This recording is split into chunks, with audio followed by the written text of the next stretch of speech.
Hi guys, welcome back to my another video. I know guys, काफ़ी लंबे अरसे के बाद कोई वीडियो आपके सामने आई है। I am really sorry for that, but to be very honest, इसके थे कुछ रीजंस और बहुत ही तगड़े वाले थे, जिनके बारे में ऑफ कोर्स हम इन फ्यूचर बात करेंगे। खैर वो तो बात की बात है। वेल, थंबनेल देखकर आपको समझ आ ही गया होगा कि आज की वीडियो होने वाली है इनसाइड आउट मूवी के बारे में, which is called very emotional movie. मैंने नहीं देखी, बस मैंने सुना है कि हाँ, ये काफ़ी इमोशनल मूवी है जिसमें हमें दुख की वैल्यू समझ आती है।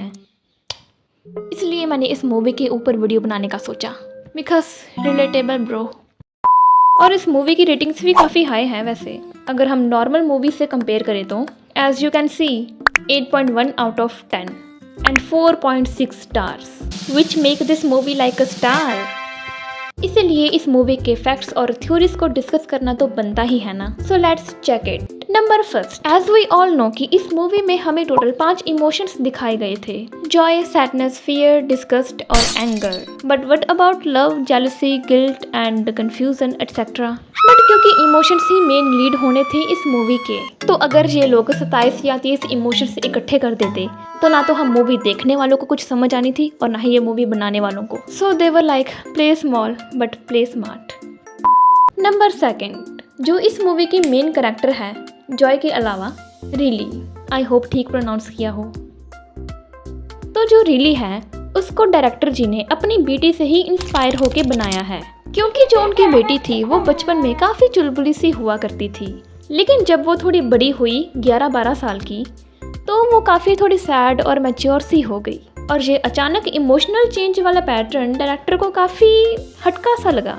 तो बस इसी इमोशनल चेंज को उन्होंने इस मूवी में दर्शाया कि एक बच्चे में बड़े होने के बाद एक इमोशनल चेंज आता है। और प्लस पॉइंट ये भी है कि डायरेक्टर ने अपनी चाइल्डहुड मेमोरीज भी इस मूवी में इंक्लूड की हैं, which makes it amazing.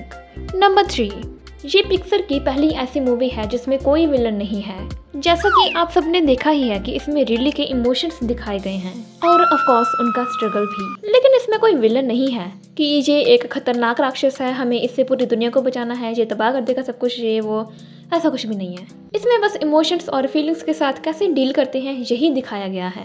Number 4, guys, क्या आपको पता है कि ये मूवी या कोई भी और डिज्नी मूवी, उसकी story state to state differ करती है। मतलब समझ आया? देखो, फॉर एग्जाम्पल यूएस में बच्चों को ब्रोकली नहीं पसंद होती, इसीलिए इस सीन में भी रिली को ब्रोकली नहीं पसंद होती, क्योंकि वो उस स्टेट के अकॉर्डिंग ही दिखाया गया है। जी हाँ, वहाँ के बच्चों को भी ब्रोकली बिल्कुल नहीं पसंद। लेकिन अगर हम बात करें जापान की, तो इस सीन में ब्रोकली को हटा के शिमला मिर्च ऐड कर दी, क्योंकि वहाँ के बच्चों को शिमला मिर्च नहीं पसंद। ये चीज़ में भी आपने नोटिस भी की होगी कि जो कार्टून्स जापान में बने हैं, जैसे निंजा हथौड़ी और शिनचैन हो गया, उन्हें भी बेसिकली शिमला मिर्च ही नहीं पसंद होती। और गाइस, जैसा कि मैंने बोला कि मूवीज और animes state to state differ करते हैं, इससे मेरा मतलब था रिच स्टेट्स, क्योंकि ऑफ कोर्स उनकी करेंसी भी ज़्यादा होती है, तो उनकी कमाई भी मोटी ताज़ा उन स्टेट्स की बदौलत ही होती है। इसीलिए वो पहले उनका एनवायरनमेंट समझते हैं, फिर मूवी की बारीकियों को उनके हिसाब से ही एडजस्ट करते हैं। हाँ, बट अफसोस की बात है कि इंडिया में ऐसा नहीं होता।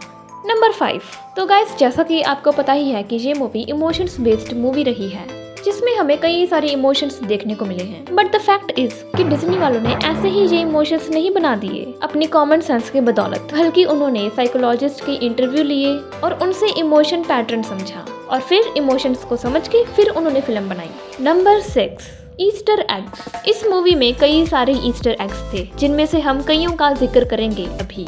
पहला है पिज़्ज़ा प्लैनेट ट्रक। हाँ, तो पिज़्ज़ा प्लैनेट ट्रक इस मूवी में हमें दिखाया गया है रिली की न्यू सिटी सैन फ्रांसिस्को में। Number 2, A113। अब ये क्या है? एक्चुअली ये California institute of the arts का क्लासरूम नंबर है, जहाँ पिक्सर के फाउंडर्स ने पढ़ाई की थी। वेल, पिक्सर वैसे इस मूवी को बनाने वाली कंपनी का नाम है, जो वॉल्ट डिज्नी के अंडर काम करती है। शायद मैंने बताया नहीं पहले। वेल, कई लोगों को पता होगा इस बारे में, बट कईयों को नहीं। चलो, देर आए दुरुस्त आए।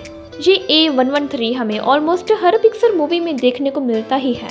आई थिंक देवर लाइक जहाँ जाएंगे पढ़ाई को साथ लेके जाएंगे।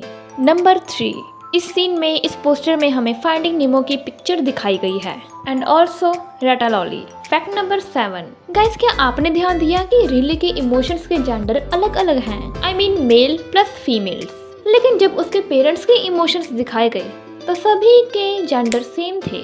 I mean, मदर के सारे फीमेल्स इमोशंस थे और फादर के सारे मेल इमोशंस थे। तो रिली का कॉम्बिनेशन क्यों दिखाया गया? तो गाइस, इसका आंसर डायरेक्टर ने अपने इंटरव्यू में बताया था कि हमारे बड़े होने के बाद हमारे इमोशंस भी मैच्योर हो जाते हैं और हमें स्थिर दिखाई देते हैं, जैसे कि मदर के स्थिर हैं सारी फीमेल्स। है वो इमोशंस सी, पर उनका कैरेक्टर सेम है as well as father. But क्योंकि रिली अभी बच्ची है तो उसके इमोशंस काफी अनस्टेबल और इमेच्योर हैं और ज्यादा एक्टिव हैं। और एक और कारण ये भी है कि क्योंकि ये इमोशंस ही मेन कैरेक्टर होने थे इस मूवी के, इसलिए इनके जेंडर अलग अलग रखने से मूवी और इंटरेस्टिंग हो गई और हमारे अंदर के इमोशंस को हिट कर गई।